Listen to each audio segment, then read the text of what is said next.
আমাদের সংস্কৃতি, আমাদের সংস্কার সর্বদা থাকবে আমাদের সাথে। ভারতের মহান গ্রন্থ আর কাব্যের সম্পূর্ণ সংকলন। সাবস্ক্রাইব করুন তিলক। এর আগে যদি কেউ আমার হাতকে ছোঁয়ে, আমি এই শরীরটাকে সমাপ্ত করে দিতে পারবো। আমার কোনো ভুল হয়ে থাকে যদি, তো আমাকে নিজের জনম জনমের দাসী ভেবে ক্ষমা করে দেবেন।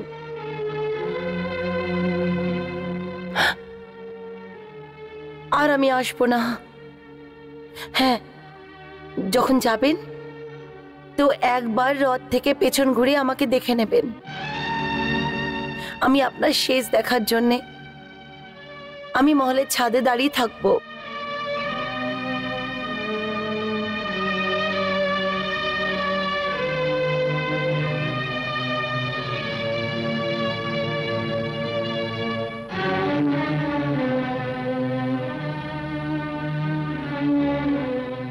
সুভদ্রা,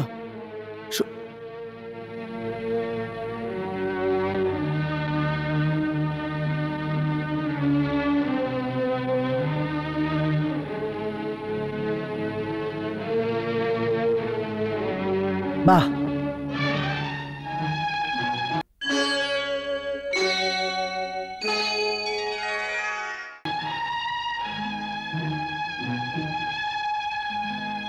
বাহ,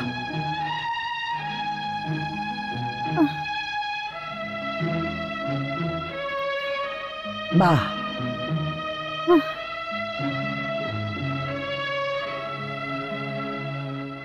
আমার আপনার এই নির্মম হাসি ভালো লাগছে না।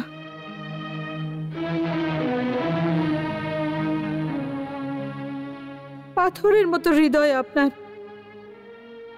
দুই প্রেমীর জীবনে এত বড় ভূমিকম্প আসছে, আর আপনি ওদের এই যন্ত্রণার কোনো গুরুত্বই দিচ্ছেন না। নিজেরই ধ্যানে মগ্ন হয়ে আনন্দ নিচ্ছেন। হে প্রেমের অবতার, পৃথিবীতে যারা প্রেম করে তাদের ওপর যে কি হয় তার উপরও দৃষ্টিপাত করুন। ওদেরকেই তো দেখছি, সেই জন্যই তো বাবা করছি। অন্যদের ব্যথায় আপনি আনন্দ পাচ্ছেন। ওদের ব্যথা আনন্দ নিচ্ছি না দেবী, আমি তো ওদের প্রেমের চূড়ান্ত দেখে প্রসন্ন হচ্ছি। কত আদর্শ প্রেম ওদের দুজনের, প্রণাম করতে ইচ্ছা হচ্ছিল। আমি বুঝতে পারছি না, এ আপনার কি লীলা? এটা আমার লীলা নয় দেবী, এটা প্রেমের চূড়ান্ত।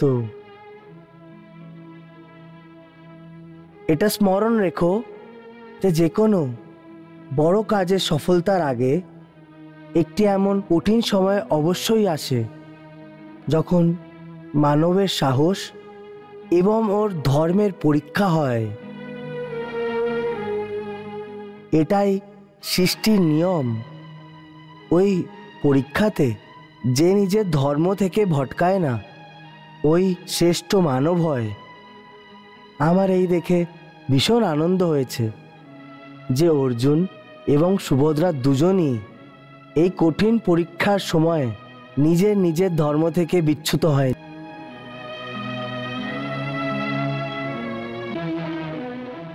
ব্যাস, এখন পর্যন্ত ওরা ঠিক পথের সন্ধান পায়নি, ওটাই দেখাতে হবে। তুমি জানো, কালকে অর্জুন যেতে চাইছে। অর্জুন কাল যেতে চাইছে? হ্যাঁ, ও এখানে কি করবে বেচারা। কিন্তু তুমি চিন্তা করো না, কাল পর্যন্ত কিচ্ছু হবে না। তুমি এখন বিশ্রাম করো, ভোরবেলায় আবার কথা হবে।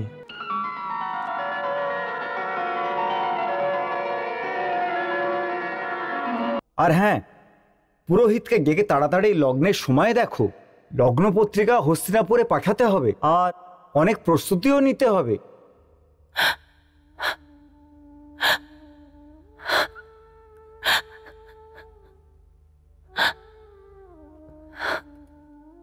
ধৈর্য ধরো রাজকুমারী, একটু ধৈর্য ধরো। বৌদি, এবার আর ধৈর্য কি করে ধারণ করব বৌদি? নিয়তি আমার সঙ্গে খেলা করছে। দেখো, রাজকুমারীরা এত বিচলিত হয় না। আমি তো কিছুই বুঝতে পারছি না বৌদি। সুভদ্রা, বৌদি, এইভাবে ক্রন্দন করতে নেই সুভদ্রা, এইভাবে ক্রন্দন করে না। আমি তো কিছুই বুঝতে পারছি না, তুমি বলো বৌদি। আমি বুঝতে পারছি তোমার মনের এই ব্যথা। প্রেমের ব্যথা এরকমই হয় সুভদ্রা, ধৈর্য ধরো। হ্যাঁ, আর তুমি এটা নিশ্চিতভাবে জেনে নাও, যদি আমার বিবাহ দুর্যোধনের সঙ্গে করানো হয় তো হস্তিনাপুরে শুধু আমার শরীর যাবে, প্রাণ তো আমি আগেই ত্যাগ করে দেব। সুভদ্রা, আত্মহত্যা করা পাপ হয়?